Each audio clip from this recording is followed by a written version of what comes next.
Donc pour commencer notre organisation, nous allons ici contrôler les noms des éléments, des groupes et sous-groupes, c'est-à-dire des familles.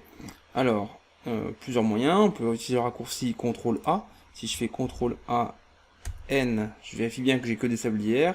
Et d'ailleurs, là, ce qu'on peut voir, c'est qu'ici, il y a deux pannes. Donc ces deux éléments-là qui sont des pannes s'appellent pour l'instant sablières. J'ai dû les copier, j'ai oublié de les renommer.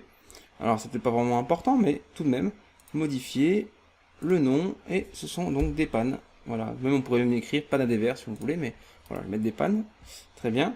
Un autre moyen de contrôler les éléments, on va dans Active Attribut, éléments selon attribut, par nom, et là vous pouvez donc du coup tout vérifier. Donc arbre étrier, ben d'accord, c'est tout bon, chevron, ça a l'air pas mal, contrefiche, ah, là j'ai des contrefiches, mais moi j'appelle ça plutôt des jambes de force. Donc en effet, je vois que j'ai deux éléments qui s'appellent des contrefiches, mais je vais les renommer, modifier le nom jambes de force, J, voilà.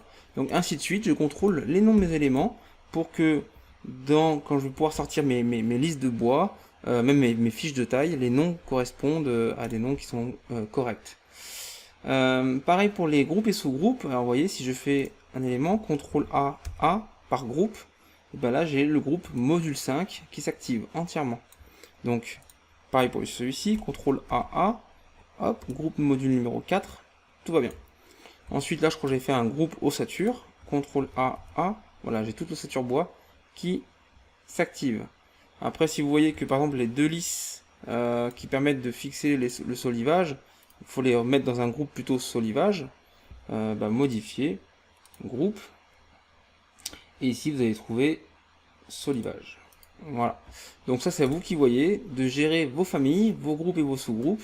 Et de la même manière, pareil pour les sous-groupes. Active attribut, éléments selon attribut par sous-groupe. Je vais avoir par exemple, en effet, j'ai console 1, très bien. J'ai console 2, ok. Par contre, j'ai pas console 3 ni console 4. Donc, c'est dommage. Je vais le faire en activant cette console-là, modifier sous-groupe, nouveau sous-groupe, console 3. Voilà. Modifier sous-groupe, nouveau sous-groupe, console 4.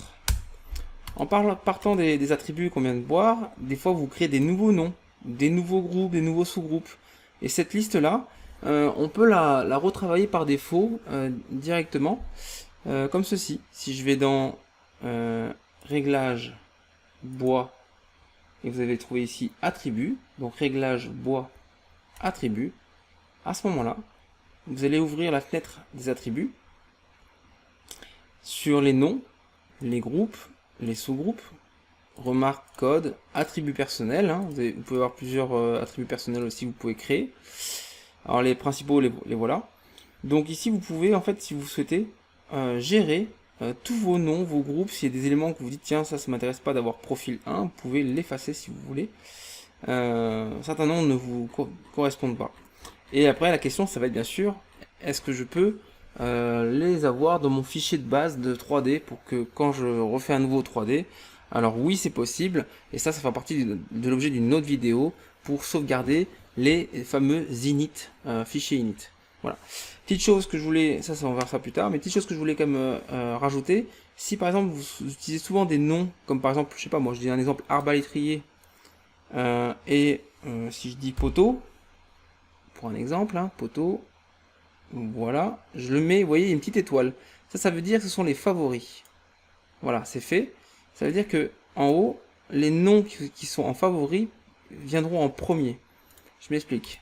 Si maintenant je fais ajouter barre, carré, 1, 20, 20, voilà, couleur, ok, on va prendre couleur, et là vous retrouvez ici vos favoris que vous pouvez utiliser, ça évite de les rechercher beaucoup plus loin. Voilà en ce qui concerne les familles de groupes et de sous-groupes et des noms des pièces de bois. Prochaine vidéo, ce sera sur les matériaux, d'avoir les bons matériaux dans vos listes.